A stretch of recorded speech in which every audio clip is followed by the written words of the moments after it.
하나님 감사합니다. 주일 예배 말씀 선포 시간입니다. 주님의 진리 앞에 무릎을 꿇습니다. 진리의 말씀을 선포하게 하시고 그 진리의 말씀이 우리를 한없이 영적으로 자유롭게 하는 그런 시간으로 인도하옵소서. 어둠의 세력들이 우리를 틈하지 못하도록 주님께서 함께 하실 믿사옵고 예수 그리스도의 이름으로 기도하옵나이다. 아멘.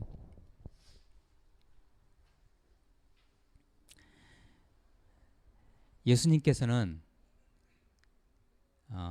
천국의 복음을, 천국의 진리의 말씀을 선포하실 때 사용하신 그 방법이 있었습니다. 여러분 잘 아시겠지만 그것이 바로 비유라는 것입니다. 비유를 들어서 설명을 하셨어요. 비유를 들어서.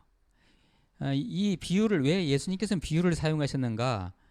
우리는 여러 가지로 이제 해석할 수 있겠지만, 첫째가 이제 가시적으로는 자, 천국 복음을 선포하실 때 예수님은 어떻게 선포하십니까? 내가 나와 하나님은 하나이다. 나는 하나님이다. 나는 천하로부터 이 땅에 온 하나님의 아들이다. 그러면 유대인들이 가만히 있겠어요? 잡아가겠죠. 그래서 일단 그거 바리새인 유대인들 서기관들 그들의 눈총을 피하기 위해서 살짝 비유로 천국을 설명했어요. 또 한 가지 측면에서는 비유로 천국 복음을 선포하심으로 인해 가지고 영적인 눈이 활짝 열어진 사람만이 그 하나님 나라를 알아듣는 거예요. 다른 사람 못 알아들어요. 그러죠? 그런데 오늘 말씀에서는 이제 드디어 예수님께서는 십자가에 못 박으실 때가 왔어요. 그래서 이제 직접적으로 저희들에게 비유로 말씀 안 하세요. 직접적으로 말씀을 하세요. 나 이제 간다. 나 이제 십자가 지러 간다. 그리고 부활하고 곧 승천할 것이다. 나는 하나님의 보좌 곁으로 간다. 그러나 더 좋은 보혜사 성령, 나와 똑같은 또 다른 보혜사가 너희들과 함께 할 것이다. 너희들이 그게 유익이다. 너희들은 나보다 더 큰 일을 하게 될 것이다 라는 것을 이제 말씀하는 설교를 하십니다. 그 설교 말씀이 요한복음 13장에서 16장까지의 말씀입니다. 이것을 우리는 고별 설교라고 합니다. 예수님의 고별 설교 또는 고별 강화 이렇게 얘기합니다. 자, 오늘 그 부분의 마지막 부분에 오늘 16장 33절은 이제 고별 강화의 마지막 파이널 메시지입니다. 예수님의. 한번 같이 한번 읽어보실까요? 33절 말씀 시작.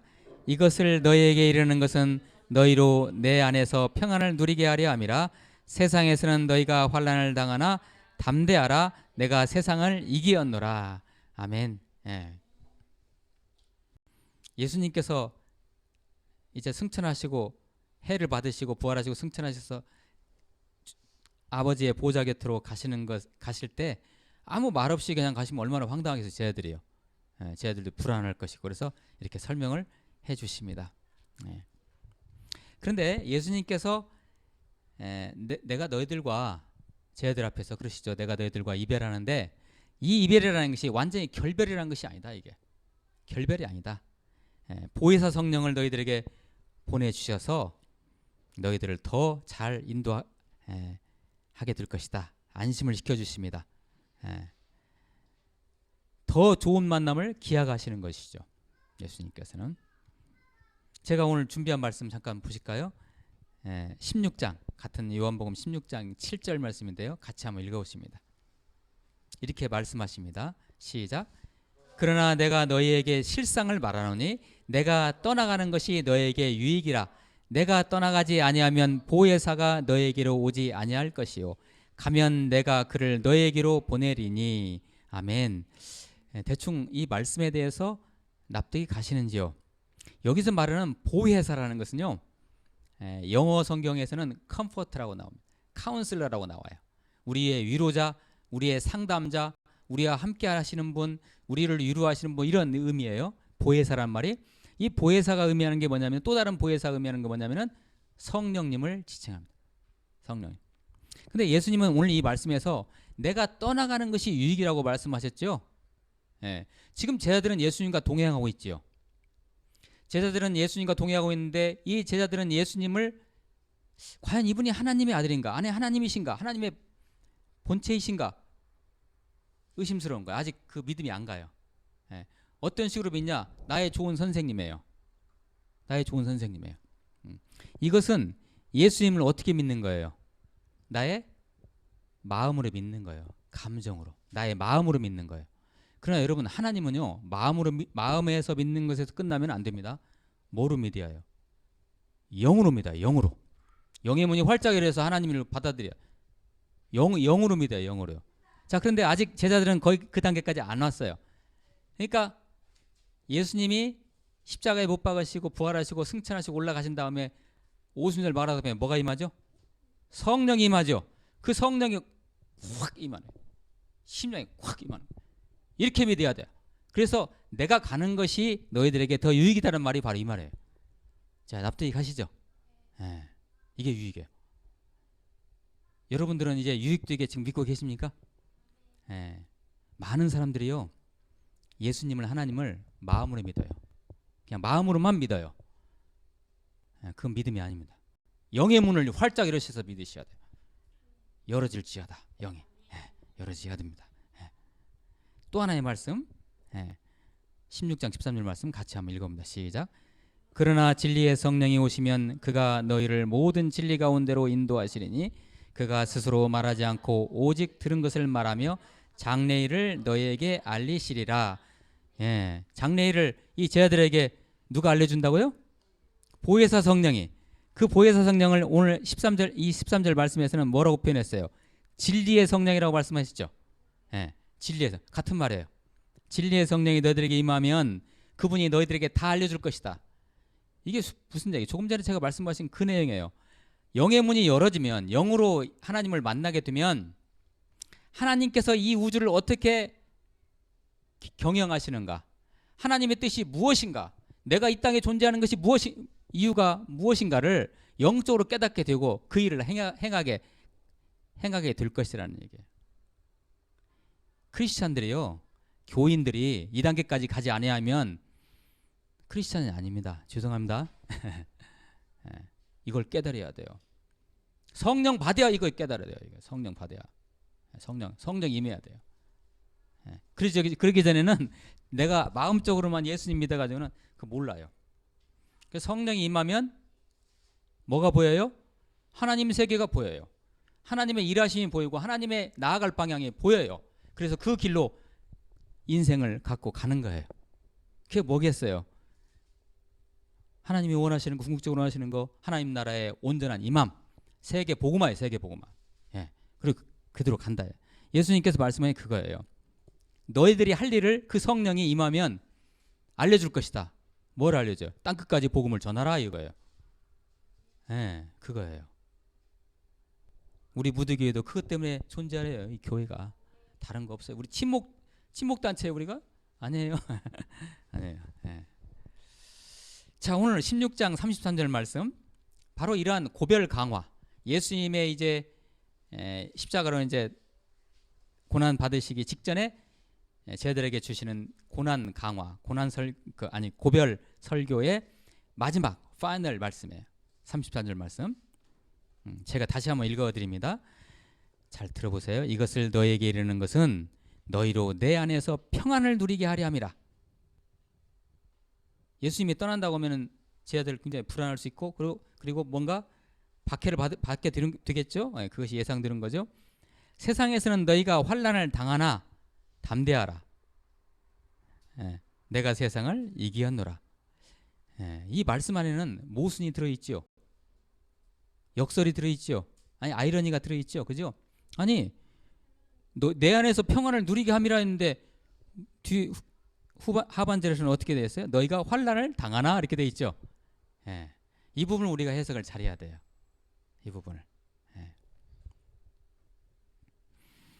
오늘 말씀은 이것을이라고 하는 말씀으로 시작하죠. 이것이라는 표현을, 이것을 너에게 이르는 것은, 자, 이것을 너에게 이르는 것은 예수님이 지금 비유로 이제까지는 비유로 천국을 설명하셨는데 이제는 비유로 설명 안 하시고 이제 십자가 지시기 직전에는 직접적으로 말씀하시는 거예요. 그게 뭐라고요? 고별 설교라고 했죠. 그게 바로 이것이에요. 이것들, 이게 복수입니다. 이게 이것들을 너에게 이르는 것은 뭐예요? 나는 간다. 나는 십자가 지로 간다. 이제 부활할 것이다. 승천할 것이다. 성령이 임할 것이다. 보혜사 성령이 너희들을 이제 어떻게 살 것인가 인도하게 될 것이다. 너희들은 나보다 더 큰 일을 하게 될 것이다. 이런 내용들이에요. 이게 바로 이것을이라는 거예요. 자, 이것을 너에게 이르는 것은 바로 이것.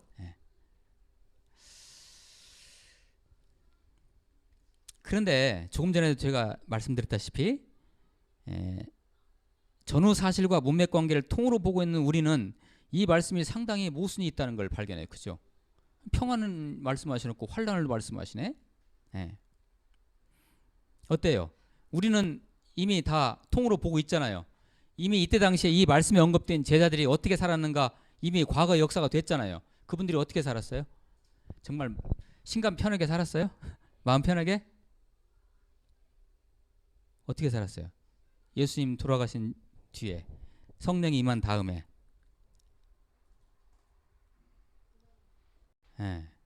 엄청난 고난 속에서 그것도 기꺼이 그 고난을 졌지요. 지고 나중에 다 순교했잖아요.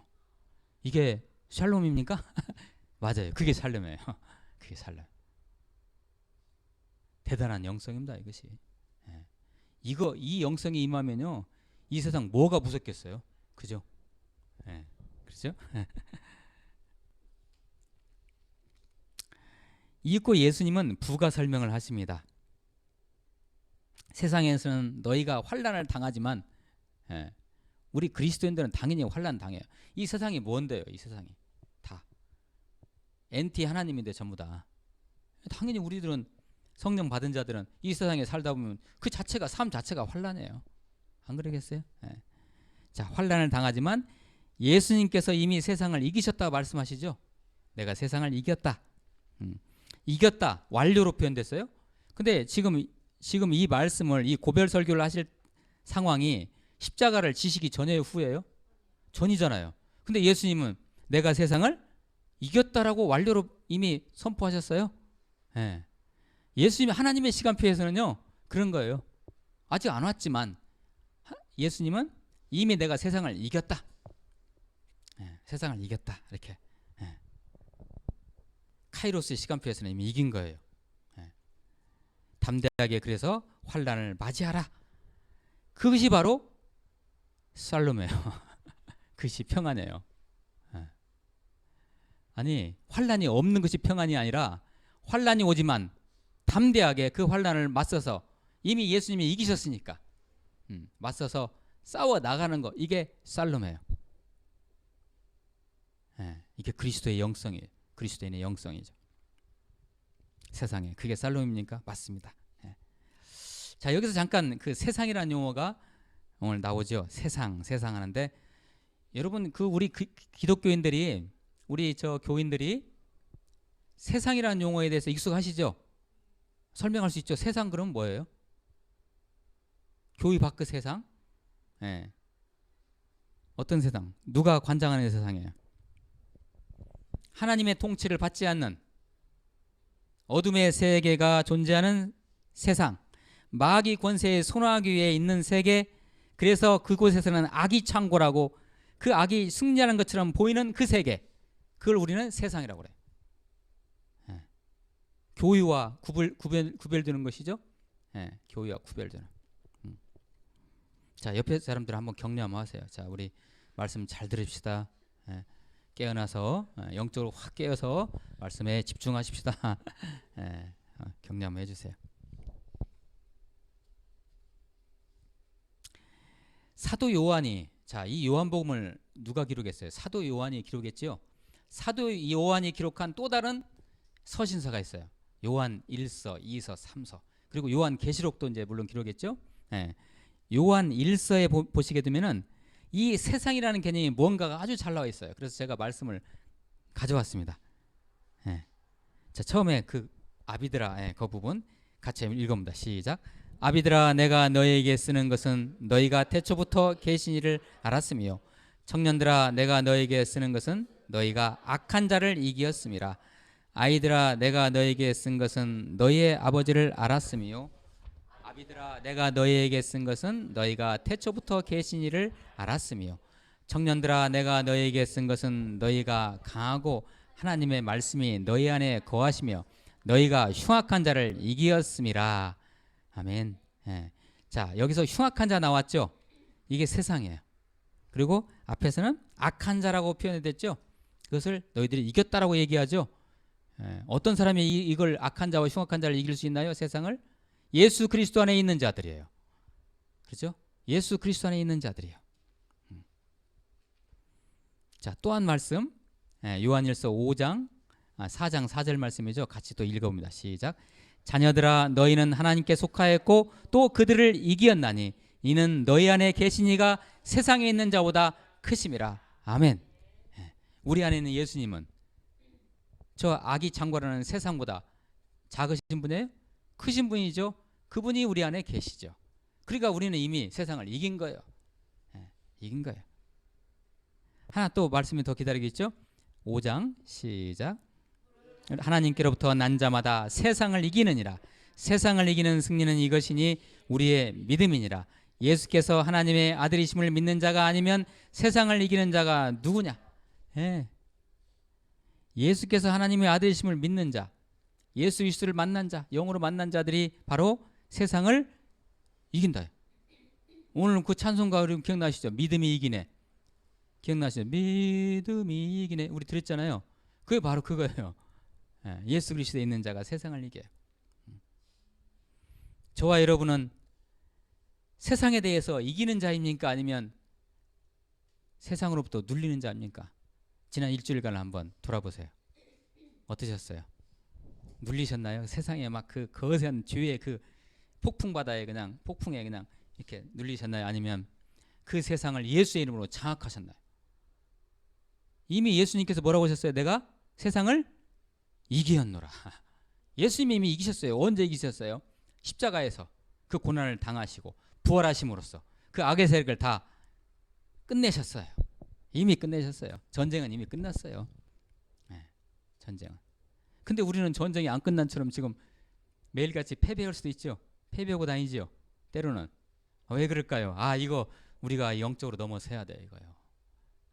영적으로 넘어서야 돼요. 우리가 사는 세상은요. 그래서 이렇듯 아직은 하나님 나라가 온전하게 임하지 않았어요. 완전하게 임하지 않았어요. 악과 마귀의 세력이 아직은 잔존하고 있지요. 맞죠? 있잖아요. 그런데 문제는 그 세력이 우리가 사는 모든 세계를 장악하고 있는 것처럼 보여요. 교회 안에서만 그렇지 교회 밖에 나가보세요. 전부 다 거짓말, 사기, 모든 범죄들이 그냥 난무하고 있지 않습니까? 그죠?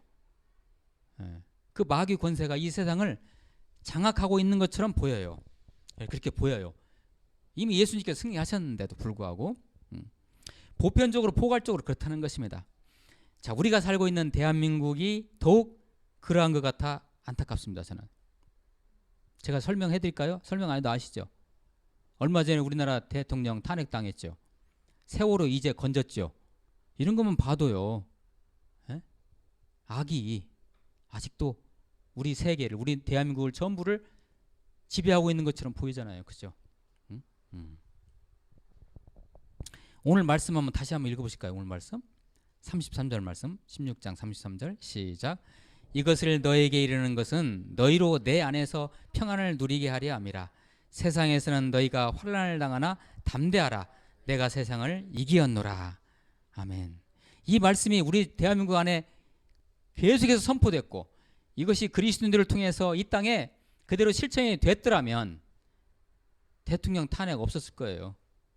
세월호 저렇게 수장당하지 않았을 거예요. 아마. 안 그럴까요?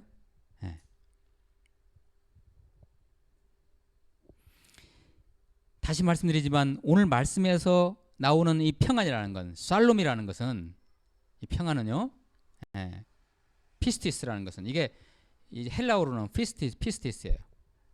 히브리어로는 샬롬이라고 하죠. 이 평안은 우리의 감정적인, 우리의 마음 속에서의 감각적인 평안이 아니에요. 이건 아니에요. 아닙니다. 그냥 예수님 안에 있는 절대적 평안입니다. 이건 그냥 하나님 안에 있으면 누가 뭐라고 해도, 내가 십자가를 당하고 있어도 그건 평안이에요. 그게 샬롬이에요. 바로. 네. 세상적으로는 혼란스럽고 환란이 극심할 수 있지만, 가령 예를 들어보면 사도 바울이 로마 감옥에 있었죠. 그곳에서 그 사도 바울은 샬롬을 경험했죠. 여러분, 감옥에 있는데 무슨 샬롬입니까? 그지? 안 그래요? 그래서 샬롬을 경험하죠. 네. 우리는 세상이라는 감옥에 있지만 샬롬을 경험할 수 있는 것이죠. 예수님이 이미 승리하셨기 때문에. 그렇죠? 오늘 말씀은 어쩌면 지금 아픔과 상처 투성이인 이 시대 대한민국 국민들에게 주시는 예수님의 메시지라고 생각할 수도 있겠습니다. 그렇죠? 환란이 환란으로 끝나는 것이 아니라 우리 대한민국에 더 좋은 것을 주시고자 하는 어떤 하나님의 관점에서 보는 또 하나의 연단으로서 주시는 겁니다. 그러니까 이 시기, 지금 이 대한민국이 아주 지금 엄청난 지금 고난 속에 있잖아요. 환란 속에 있잖아요. 이것은 더 나은 대한민국을 하나님께서 예비하시는 거예요. 우리가 그런 메시지로 이걸 받으자. 이미 예수님께서 이미 승리하셨어요. 우리에게 선포하셨어요. 우리 교회에게 선포하셨어요. 여러분, 산모가 한 생명을 출산할 때 노래 부르면서 출산하나요? 다 아시죠? 산고라고 하지 않습니까? 산고. 죽을 각오로 아기 낳는 거예요. 그런데 그 다음에 뭐예요? 귀한 생명이 잉태되지 않습니까? 그러죠. 지금 우리 대한민국이 이러한 때인지도 모르겠어요. 더 좋은, 더 성숙한 대한민국을 만들어 주시기 위한 하나님의 경륜의 과정입니다. 지금 우리 그리스도인들이 이것을 잘 마음속에 새기셔야 합니다. 문제는요, 자, 우리의 하나의 과제가 있습니다. 뭐냐면은, 자, 대한민국 국민들이 생각할 때 믿든 안 믿든 간에, 자, 지금 우리가 환란을 당하고 있습니다. 맞죠? 더 큰 환란이 기다리고 있는지도 몰라요. 이건 서곡일 수도 있어요. 자, 환란을 당하지만 우리 대한민국을 위해서 예수님께서 어둠의 그 악의 세력에 이미 승리하셨다는 그 증거를 우리 대한민국 국민들에게 솔선하여 보여줘야 하지 않습니까? 그죠? 이거 누가 해야 돼요? 이걸 교회가 해야 돼요. 우리가 해야 돼요. 이 시대에 우리의 사명이에요. 야, 도대체 하나님이 대한민국 안에 계시냐? 우리 대한민국 이러다가 망하는 거 아니냐? 다들 걱정하고 있잖아요. 그들에게 아니다. 이것은 하나님의 우리에게 더 좋은 것을 주시기 위한 하나님의 메시지이시다. 이미 하나님께서, 예수님께서 우리 대한민국을 위해서 다 승리하셨다. 이러한 메시지를 우리 그리스도인들이 삶 속에서 그것을 세상 사람들에게 보여줘야 돼요. 지금 모습으로는 가능합니까? 그러면 영성을 쌓으셔야 돼요. 그 세상 사람들 앞에서 당당하게 나를 보시오. 우리 대한민국 안에는 하나님 나라가 있어요. 이 나라 망하지 않습니다. 그러므로 여러분 예수님에 들어오세요. 그럼 그 세계가 보입니다라고 얘기하고 다녀야 돼요. 우리가. 위대한 대한민국의 새 조국을 건설하는데 우리 교회가 기도와 헌신으로, 또 한 가지는 진실함으로, 교회가 거짓말하면 안 돼요. 진실함으로 하나님 앞에서 섬기할 때입니다. 그러나 우리의 비전은 가시적인 대한민국의 새로운 위대한 건설, 거기에 머물러서는 안 됩니다. 여러분 잘 아시죠? 이 위대한 새 대한민국에 맞물려 있는 영원히 위대한 우리의 진짜 조국이 있지 않습니까? 하나님 나라요. 거기에 우리 대한민국과 맞물려 있어요. 그 어느 나라도 우리는 소홀해서는 안 됩니다. 그래서 그 더 위대한 조국, 우리 아버지의 나라, 그 나라가 대한민국에 있다니까요. 그래서 우리는 그 하나님 나라를 바라보고 있기 때문에 더 우리는 처절하게 이 시대를 보내야 됩니다. 부디 승리하시기를 예수 그리스도의 이름으로 축원합니다. 예수님께서 우리를 위로하고 계십니다. 뭐라고요? 너희가 환난을 당하나 담대하라. 내가 세상을 이겼노라.